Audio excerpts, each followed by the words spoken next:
You know, toilet paper wasn't invented until the 18th century. So what did the Romans do? The Romans, the Romans had an kind of a crude way of looking after themselves. They would they would put a sponge. They would attach it to a stick, and and then that's what they used after they were done their business. Well, I'm not going to demonstrate. After they were done their business, they would they would put it in a jar of mixture of vinegar, and then they would clean themselves up. And this was used by the community. Like the next person would use the same thing. And so what does that have to do? You're wondering maybe, what does that have to do with understanding the Bible? Well, let me read from John chapter 19, starting at verse 28.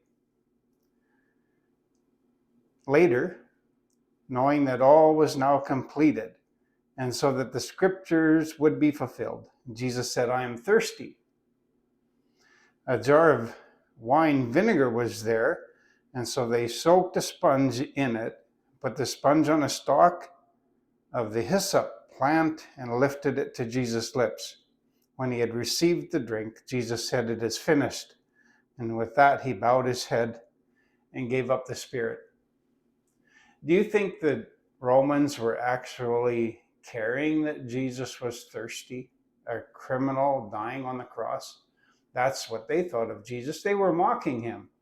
What were they doing? Figure it out. The jar of vinegar that they had was used for relieving themselves, for cleaning themselves up after they'd gone to the bathroom. That's horrific.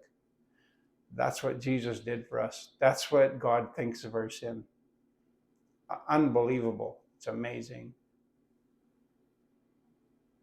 Thank you, Jesus.